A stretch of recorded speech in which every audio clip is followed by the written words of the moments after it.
Outbreak down south.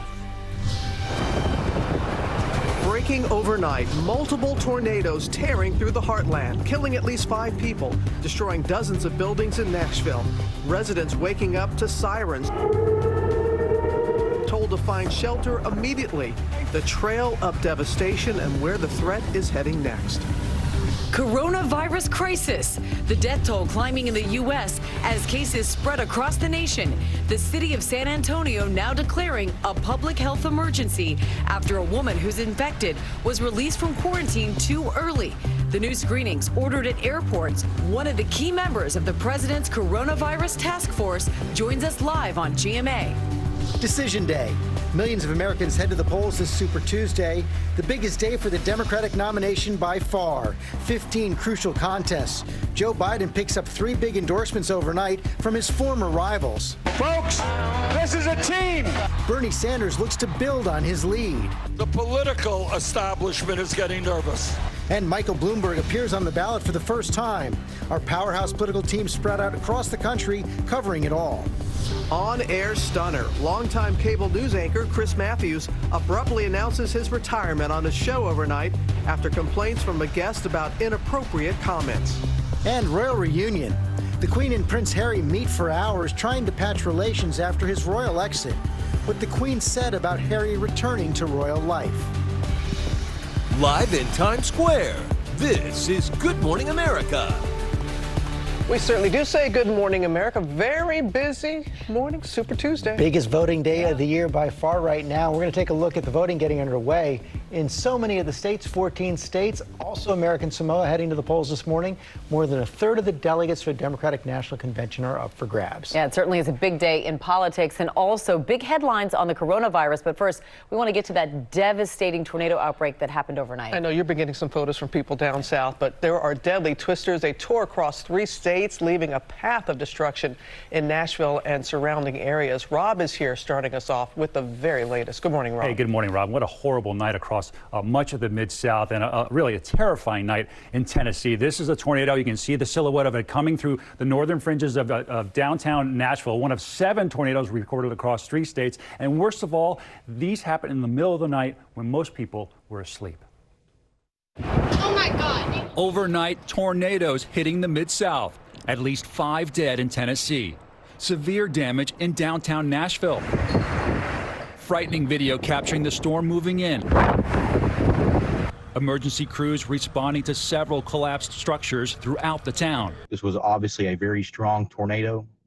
There are multiple homes damaged, multiple people injured, multiple people still trapped. There's gas lines that are leaking.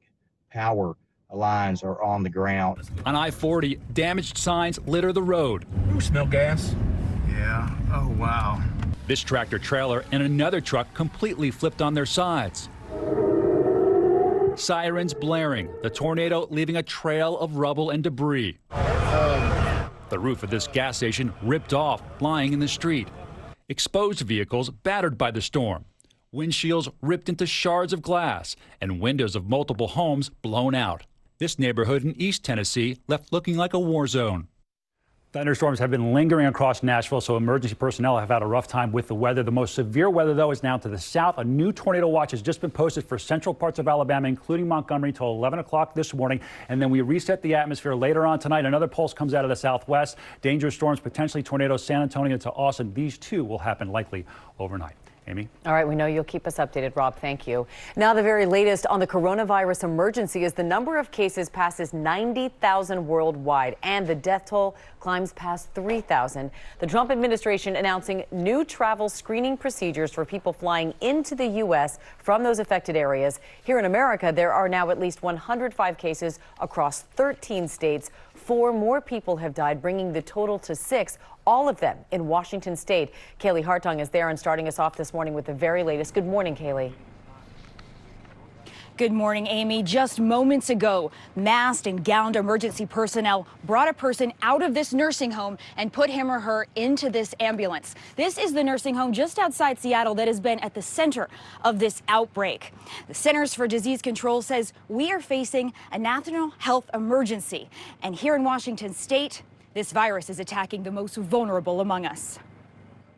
This morning, growing fears about the coronavirus as the death toll in Washington state rises to 6. 4 of the victims from this nursing facility outside of Seattle, at the center of the outbreak. The risk for all of us of becoming infected will be increasing. Staff and residents are now being tested. For a second night in a row here at Life Care, we've seen emergency vehicles speed in, and now another person taken to the hospital. Families with loved ones here, seriously concerned. Colleen Mallory's mother suffers from dementia. I'm concerned about all of it. You know, if she gets sick, she's going to be gone. In San Antonio, local officials clashing with the CDC, declaring a public health emergency, hoping to stop the release of more than 100 people under quarantine at Laughlin Air Base, including Tyler and Rachel Torres, who've been quarantined since their honeymoon on the Diamond Princess cruise ship. We don't know what would happen to us. It's been a little bit of a roller coaster for us. Their future now uncertain after a woman infected with COVID-19 was released from quarantine Saturday, while a CDC test was still pending. It turned out positive. I find it totally unacceptable that CDC would release a patient prior to receiving all test results and potentially expose the public to this harm. During the woman's 12-hour release, officials say she went to a local mall, the food court, and a hotel. There's concern across the country as the coronavirus spreads in communities from coast to coast. New York City disinfecting schools, buses, and subways after its first confirmed case was announced. A healthcare worker who recently returned from Iran, now self-quarantining at her home with her husband. We said early on, it wasn't a question of if, but when. This is New York. We're a gateway to the world. Fears of the spread of COVID-19 affecting major American companies, too. Twitter telling all of its employees to work from home if they're able. And Facebook pulling out of the massive South by Southwest Festival as a new petition calls to completely cancel the event, which drew more than 400,000 visitors to Austin last year. We just saw the ambulances leave this parking lot. The CDC has sent a team here to help investigate the outbreak. We still don't know how the virus infiltrated this nursing home. 100 residents or so live here. Everyone who lives here and all of the nursing home's associates are being very closely monitored. And they say if anyone exhibits an elevated temperature, a cough, or any respiratory issues, they will be put into isolation. George. Okay, Kaylee, thanks very much. We're going to get more now on those new travel screenings going into effect for people returning to the U.S. from countries with high numbers of coronavirus cases. Maggie Rulli is in London with those details. Good morning, Maggie. George, good morning. Well, we're seeing some surprising new numbers out of China this morning. They've reported their lowest number of COVID-19 cases in more than a month at 125. Now, the second largest outbreak is in South Korea, with cases now topping 5,000. Just today, the country's president declared a war on COVID-19. Italy has also seen a jump in cases, and all of this has led the U.S. to put some severe travel restrictions in place. Now, guys, as of just a few hours ago, all passengers coming into America on direct flights from Italy or South Korea will undergo multiple screenings before they can leave those countries. The checks will be organized by foreign airports, but the White House has also said that people would be screened again when they arrive back in the U.S. But as of now, there are not any details about how those screenings would actually work. Now, guys, what's also still unclear is that what happens to people who are flying indirectly to America from these countries but have a layover in a different city. Now, with all of this unknown, many airlines are starting to offer travel waivers. Delta is now offering these waivers for any international destination. George. Okay, Maggie, thanks very much for joining now by Dr. Anthony Fauci, the director of the National Institute of Allergy and Infectious Diseases, America's top expert on that subject. Dr. Fauci, thank you for joining us this morning. We've reported on these latest numbers here in the U.S., and we're starting to see this community spread, as you've been warning. I know there's so much we don't know, but help everyone set expectations. How many more states and how many more people are likely to be affected in the United States? You know, George, you really can't give any kind of reasonable guess except to say it very likely will be more. And the reason we say that is the very fact and concept that you have community spread means that the source of these infections are not entirely known. People are cropping up in the community with infections, and you can't really trace where they got it. So the best you can do, and this is what the CDC is doing together with the state and local health authorities, is to then take that person who you know is infected and do the contact tracing to try and get the individuals with whom they came in contact with. But a prediction of the numbers It's very, very difficult to do that accurately, George. And I know you're ramping up the testing as well, but is it time to start, or maybe you have, surveillance testing, even trying to capture people who aren't showing symptoms so we can get a better sense of how far it's spread in the community? That's a very good point, George, and that's exactly what's starting to be done right now. Now that we have many, many more tests that will be available, unlike a little while ago, what's going to be happening is that people are going to get the kind of screening where they may come in with a respiratory illness, and if they don't have the flu, test them and see. And if you do that, you may get a feel if there are people under the radar who are there in the community who do have coronavirus. That's going to be markedly ratcheted up by the CDC. Another big question is how this is going to be treated, whether a vaccine is going to be available. President Trump spoke out on that yesterday. Let's look. We had a great meeting today with a lot of the great companies, and they're going to have vaccines, I think, relatively soon. And they're going to have something that makes you better, and that's going to actually take place, we think, even sooner. So it's a lot of good things are happening. Well, what exactly is the president talking about there? When do we expect to have a vaccine, and what is this treatment he seems to be talking about? Well, two things, George. First, the vaccine with regard to initial testing for safety. We'll likely do that within the next month and a half, 6 weeks or so. But once you determine test safety, that's going to take at least 3 or 4 months. If you then establish it in order to prove that it works, it's going to take another 6 to 8 months. So as we discussed yesterday. So we're at least a year away, George. The idea what the president was saying about the treatment is true, because there are treatments now that are being tested in randomized controlled trials in China, as well as here in the United States, for example, at the University of Nebraska. We could know within a period of a few months, maybe in early summer, late spring, whether those therapies work. If they do, unlike a vaccine, you could make them immediately available. Dr. Fauci, thanks for joining us this morning. Good to be with you, George. Robin? And George, now we're going to turn to Super Tuesday, the most crucial day so far in the race for the White House. Voters going to the polls in 15 contests, a third of the delegates up for grabs, and 4 major candidates still in the race. Overnight, those candidates out campaigning until the last minute. Joe Biden surging after that big South Carolina win, hoping to overtake Bernie Sanders as the front runner. Eva Pilgrim is in Dallas, where last night Joe Biden picked up 4 major endorsements from 3 of his former rivals. Good morning, Eva. Good morning, Robin. A show of unity and force. Pete Buttigieg, Amy Klobuchar, and Beto O'Rourke not just endorsing Joe Biden, but traveling here to stand next to him. Overnight, from competitors to a coalition. Folks, this is a team. In a matter of just hours, 2 of Joe Biden's biggest rivals for the nomination, Senator Amy Klobuchar and Pete Buttigieg, becoming 2 of his most powerful supporters, throwing their support behind Biden, a last-minute critical boost. Buttigieg walking side by side with Biden at a campaign stop after ending his own run. I'm looking for a president who will draw out what is best in each of us. And I'm encouraging everybody who is part of my campaign to join me, because we have found that leader in Vice President, soon to be President, Joe Biden. And on an electric stage, Klobuchar officially closing her campaign at Biden's rally, calling on voters to come together in support of the former vice president. If you are tired of the extremes, you have a home with me. And I think you know you have a home with Joe Biden. Former candidate Beto O'Rourke also backing Biden. We need somebody who will fight for democracy here and abroad, because democracy is under attack here and abroad. We need Joe Biden.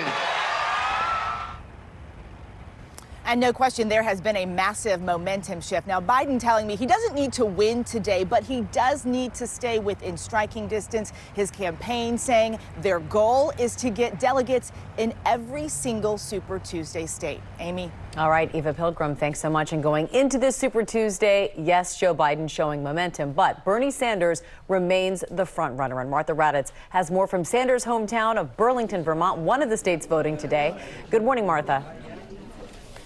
Good morning, Amy. And they are already voting. They lined up right at 7 a.m. This is Bernie Sanders' home state here in Vermont, and he will be voting here in this polling place today. He goes into Super Tuesday with very strong numbers. He has money, he has organization, and strong support, especially with young voters. He feels very strongly that he will take California, which is, of course, the biggest prize, and he is cautiously optimistic about Texas as well. Despite Biden's huge win in South Carolina, Bernie Sanders is not changing his strategy at all. He criticized Joe Biden heavily last night at a rally in Minnesota, calling him part of the political establishment. But he had very kind words for Klobuchar and Buttigieg, trying to welcome his voters to the Sanders campaign. Good luck there, right, George? That's right. Okay, Martha, thanks very much. Cecilia Vega down in Miami, where Michael Bloomberg is going to meet with supporters today. Cecilia, he spent half a billion dollars already. The big question is he going to do well enough to stay in this race today? Yeah, well, George, that depends on what happens today. You know this, it's a strategy that has never been tested before. Bloomberg skipped those early contests to focus on today, Super Tuesday, and the numbers, you said it, just astounding so far. He has already spent more than $500 million of his own money on this race, on ads and Super Tuesday contests alone.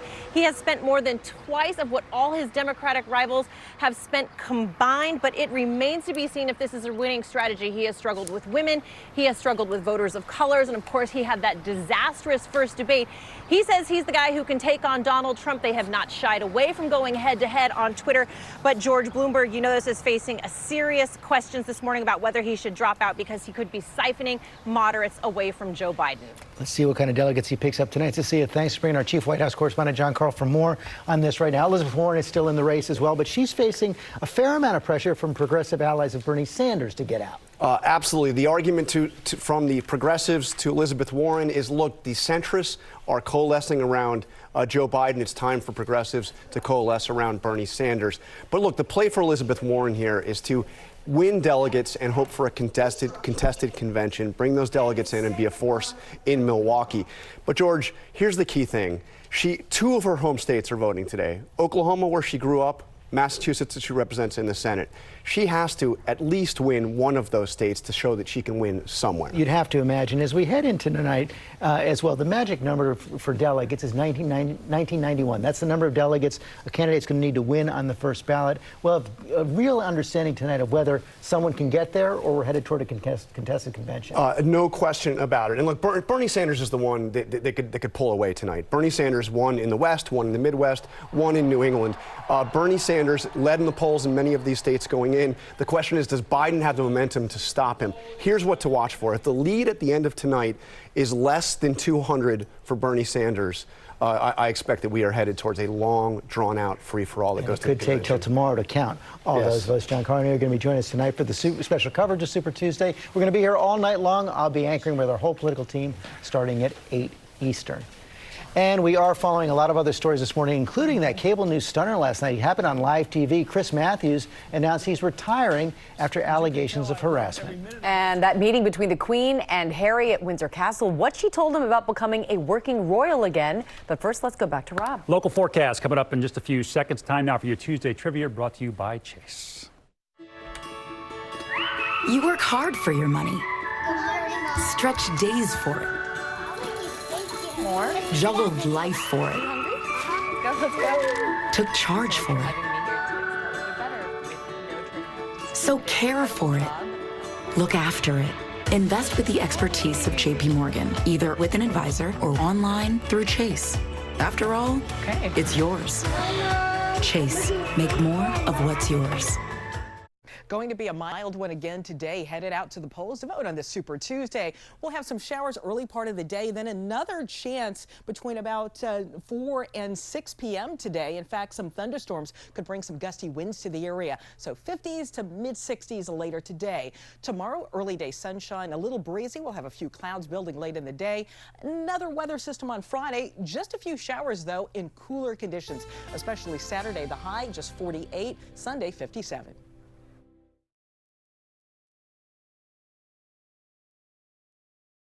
Sky busy. Things are getting clearer.